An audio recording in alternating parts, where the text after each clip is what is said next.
नमस्कार, स्वागत है आपका न्यूज बुलेटिन में। आपके साथ मैं हूं श्वेता तिवारी। इस बुलेटिन में रुक करेंगे झालावाड़ का, जहां सड़क सुरक्षा समिति की मासिक समीक्षा बैठक कलेक्टर अजय सिंह राठौर की अध्यक्षता में मिनी सचिवालय के सभागार में आयोजित की गई। साथ ही बात होगी कैमूर की, जहां मंगलम इंटरनेशनल स्कूल में 7वां वार्षिकोत्सव उमंग बड़े धूमधाम से मनाया गया। ऐसी तमाम खबरों पर विस्तार से चर्चा करेंगे इस बुलेटिन में। झालावाड़ में शनिवार को जिला कलेक्टर अजय सिंह राठौर की अध्यक्षता में सड़क सुरक्षा समिति की मासिक समीक्षा बैठक मिनी सचिवालय में आयोजित हुई। बैठक में क्षतिग्रस्त सड़कों की शीघ्र मरम्मत, सिटी 4 लेन के स्पीड ब्रेकर्स की दुरुस्ती, शहर में भारी वाहनों के नियंत्रण, बेसहारा गोवंश और श्वानों के सुरक्षित स्थानों पर स्थानांतरण, मामा भांजा चौराहे पर पार्किंग व्यवस्था सुधार और दुर्घटना घायलों के लिए त्वरित प्राथमिक चिकित्सा सुनिश्चित करने पर चर्चा हुई। जिला कलेक्टर ने सभी विभागों को सड़क सुरक्षा को सर्वोच्च प्राथमिकता देने और समन्वित प्रयास से दुर्घटनाओं में प्रभावी कमी लाने के निर्देश दिए। बैठक में अतिरिक्त जिला कलेक्टर, पुलिस और विभिन्न विभागों के अधिकारी मौजूद रहे। झालावाड़ से सीनू संवाददाता रमेश की रिपोर्ट। झालावाड़ में शनिवार को जिला कलेक्टर अजय सिंह राठौर ने जिला पशु चिकित्सालय का औचक निरीक्षण कर उपचार, साफ सफाई, दवाओं की उपलब्धता, चिकित्सकीय सुविधाओं और स्टाफ की कार्य प्रणाली का गहन अवलोकन किया। उन्होंने ओपीडी वार्ड, टीकाकरण इकाई और औषधि भंडार का निरीक्षण करते हुए पशुपालकों को समय पर गुणवत्तापूर्ण सेवाएं देने, स्वच्छता बनाए रखने और पशुओं के लिए अनुकूल वातावरण सुनिश्चित करने के निर्देश दिए। जिला कलेक्टर ने स्टाफ को नियमित उपस्थिति, बेहतर व्यवहार, समन्वय और रिकॉर्ड रखरखाव के साथ आपातकालीन सेवाओं को सुदृढ़ करने का मार्गदर्शन भी दिया और कहा कि पशु चिकित्सा सेवाओं में गुणवत्ता से किसी भी प्रकार का समझौता स्वीकार नहीं होगा। निरीक्षण के दौरान पशुपालन विभाग के संयुक्त निदेशक डॉक्टर टी.ए. बंसोड़ और चिकित्सालय स्टाफ मौजूद रहे। झालावाड़ से सीनियर संवाददाता रमेश चंद्र शर्मा की रिपोर्ट। कैमूर जिले के मोहनिया कटरा कला स्थित मंगलम इंटरनेशनल स्कूल में आज 7वां वार्षिकोत्सव उमंग बड़े धूमधाम से मनाया गया। कार्यक्रम का विधिवत उद्घाटन बिहार विधान परिषद सदस्य जीवन कुमार, पूर्व मंत्री संतोष कुमार सिंह और स्कूल प्रबंधन ने दीप प्रज्वलित कर किया। बच्चों ने लोक नृत्य, देशभक्ति नाटक और बेटी बचाओ बेटी पढ़ाओ जैसे सामाजिक संदेश वाले नाटकों से मंच सजाया। जीवन कुमार ने बच्चों को बड़े सपने देखने और मेहनत करने की प्रेरणा दी, जबकि संतोष कुमार सिंह ने अनुशासन और संस्कारों पर जोर दिया। समारोह में वर्ष भर की शैक्षणिक और खेल उपलब्धियों में टॉप करने वाले छात्रों को मेडल और प्रशस्ति पत्र देकर सम्मानित किया गया। वहीं स्कूल के प्रिंसिपल वेद प्रकाश पांडे ने अतिथियों और अभिभावकों का आभार व्यक्त किया। स्कूल में ये 7वां जो है एनुअल फंक्शन मनाया जा रहा है और बच्चे अपनी प्रस्तुतिकरण कर रहे हैं। हम स्कूल में जो है को करिकुलर एक्टिविटीज़ के माध्यम से बच्चों को ट्रेन करते हैं और बच्चों को इस एबल बनाते हैं कि they can think rather than blindly follow, and we are providing all the facilities, modern techniques. We have also provided ASL also, assessment of speaking and listening courses to improve their communication skill, and also we are providing physics, chemistry, maths lab, and practically they can develop, because we are good in theory but poor in practice, and we are working on this to improve the educational system. If we change knowledge, then definitely numbers will always follow you. हम इस पर believe करते हैं और बच्चों को जो है उनके जो है माध्यम से जो प्ले वे मेथड से जो है उनको इम्प्रूव करने की कोशिश करते हैं। यहाँ तक हमारा यही प्रयास रहता है कि बच्चे सकारात्मक दिशा में जाएँ और अपने सही कार्य में आगे बढ़ें। वेद प्रकाश पांडे, प्रधानाचार्य, Mangalam international school. Thank you. Kaimur से सीनियर संवाददाता राम प्रवेश तिवारी के साथ नन्हे तिवारी की रिपोर्ट। नासिक रोड के महर्षि स्वामी अनिकेत शास्त्री महाराज पंचायतन सिद्धिपीठम आश्रम में शनिवार सुबह ध्यान केंद्र में आग लग गई, जिससे इलाके में हड़कंप मच गया।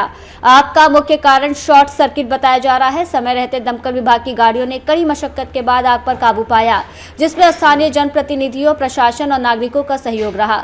नगर सेवक कैलाश मुदलियार, RD धोंडे, शेलार मामा और गिरीश मुदलियार समेत पुलिस, नासिक महानगर पालिका और महावितरण के कर्मचारी मौके पर मौजूद रहे।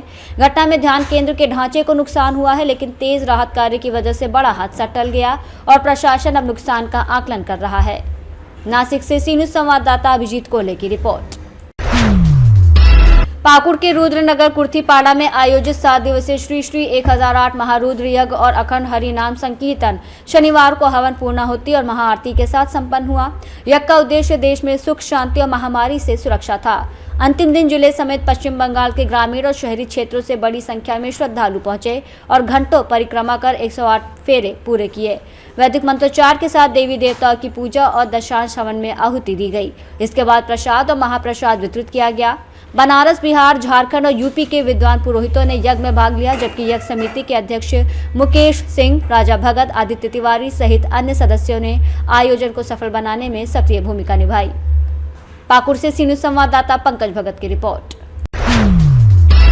पवई नगर में रुस्तम अवार्ड से सम्मानित थाना प्रभारी सुशील कुमार अहिरवार की अगुवाई में पुलिस ने दुष्कृत का आरोपी गिरफ्तार कर जेल भेजा। 27 जनवरी को पीड़िता द्वारा थाना पवई में आरोपी के खिलाफ कई बार जबरदस्ती करने की रिपोर्ट दर्ज की गई थी, जिसके आधार पर अपराध पंजीबद्ध किया गया। महिला संबंधी गंभीर प्रकरण के मद्देनजर पन्ना पुलिस अधीक्षक निवेदिता नायडू, अतिरिक्त पुलिस अधीक्षक वंदना सिंह और एसडीओपी पवई भावना दांगी ने तत्पर कार्रवाई के आदेश दिए। 30 जनवरी को गठित टीम ने आरोपी को गिरफ्तार कर मेडिकल परीक्षण के बाद न्यायालय के आदेश से उप जेल पवई भेज दिया। इस कार्रवाई में थाना प्रभारी सुशील कुमार अहिरवार, महिला उप निरीक्षक सरिता तिवारी, सहायक उप निरीक्षक आनंद मोहन, प्रधान आरक्षक अनिल गर्ग, आरक्षक मनोज अहिरवार और महिला आरक्षक विनीति सिंह को महत्वपूर्ण भूमिका रही। पवई से सी न्यूज संवाददाता सुरेश कुमार द्विवेदी की रिपोर्ट। मुंब्रा पुलिस ने 3 महीने की मासूम बच्ची के अपहरण मामले में बड़ी कामयाबी हासिल करते हुए उसे सकुशल बरामद किया। 22 जनवरी को खाड़ी मशीन रोड पर डीसीबी बैंक के सामने बच्ची को एक बुर्कानिशी महिला ने अगवा किया था। गंभीरता को देखते हुए पुलिस ने 4 विशेष जांच टीमें गठित की और करीब 1600 सीसीटीवी कैमरों की जांच की। आरोपियों ने पुलिस को चकमा देने के लिए बार बार कपड़े और नकाब बदले और लोकल ट्रेन से अलग अलग इलाकों में घूमे। तकनीकी विश्लेषण और गुप्त सूचना के आधार पर मुख्य आरोपी महिला को हिरासत में लिया गया, जिसकी निशानदेही पर अकोला जिले से बच्ची को सुरक्षित बरामद किया गया। इसके साथ ही पति पत्नी समेत 3 आरोपियों को गिरफ्तार किया गया। लगातार 16-18 घंटे की जांच, मजबूत साक्ष्य और रणनीति के दम पर पुलिस ने एक बार फिर दक्षता साबित की और परिवार की खुशियां लौटाई। उसको ढूंढकर निकाला, आपके साथ कोई मुंब्रा पुलिस की टीम खड़ी हुई है, क्या कहेंगे?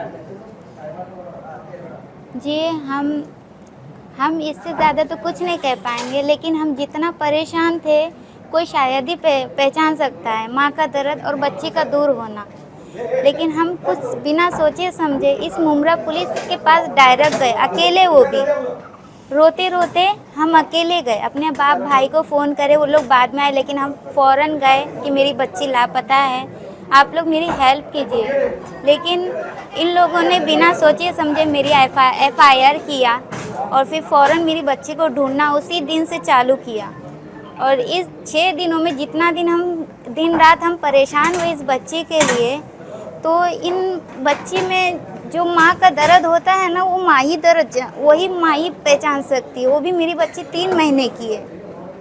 तो इस जितना दिन हम फ़ोन करते रहे, इन लोगों ने हमको यही सहारा दिया कि नहीं, आपकी बच्ची मिल जाएगी। हौसला दिया हमको कि आप बेफिक्र रहिए, आप खाना पीने पर ध्यान दीजिए, आपकी बच्ची मिल जाएगी। लेकिन इन लोगों ने हमको सहारा देते हुए इन लोगों ने अपना पेट काट कर दिन रात अपना नींद हराम करके मेरी बच्ची को ढूंढने में कोशिश करी। इन लोगों का एहसान हम कभी नहीं भूल पाएंगे। और जो ये ACP की पूरी टीम है, इनको हम शुक्रिया किस तरह का हम बोल नहीं सकते।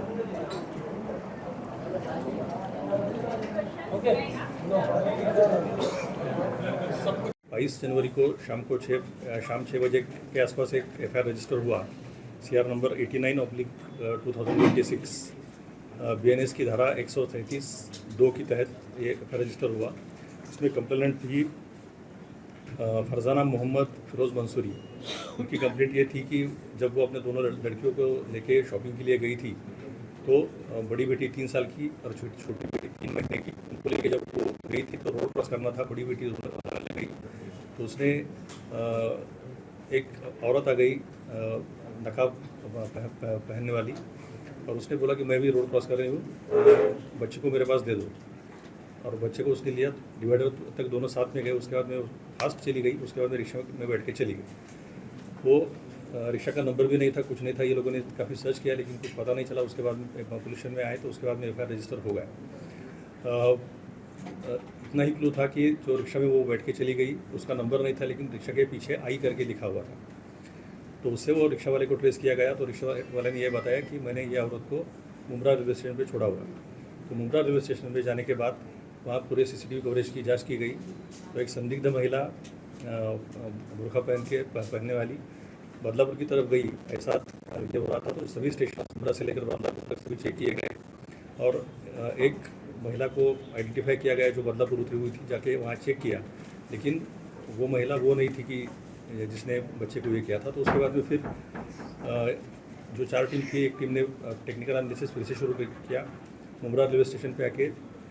फिर जब जांच की तो उसके बाद में उससे ये पता चला कि प्लेटफॉर्म नंबर 2 पे एक बुर्खा पहनी हुई औरत आती है, उसके हाथ में बच्चा है, वो एक आदमी को मिलती है। उनको मिलने के लिए तीसरी औरत आती है, उसके बाद में ये तीसरी औरत चली जाती है और ये दोनों बैठ के CST की तरफ जाते हैं। तो उसके बाद में CST की तरफ सभी स्टेशन चेक किए, उसमें ये पता चला कि ये दोनों ठाणे रेलवे स्टेशन पे उतरे हुए थे और ठाणे से उसके बाद में कोई ट्रेस नहीं हुआ। मुमरा ठाणे से सी न्यूज संवाददाता साबिर शेख की रिपोर्ट।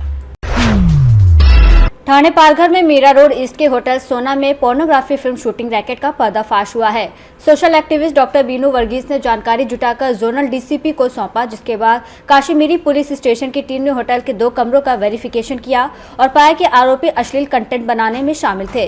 ये कोई पहला मामला नहीं है, इससे पहले पॉली विलेज रिजॉर्ट में भी एक ऐसा रैकेट पकड़ा गया था।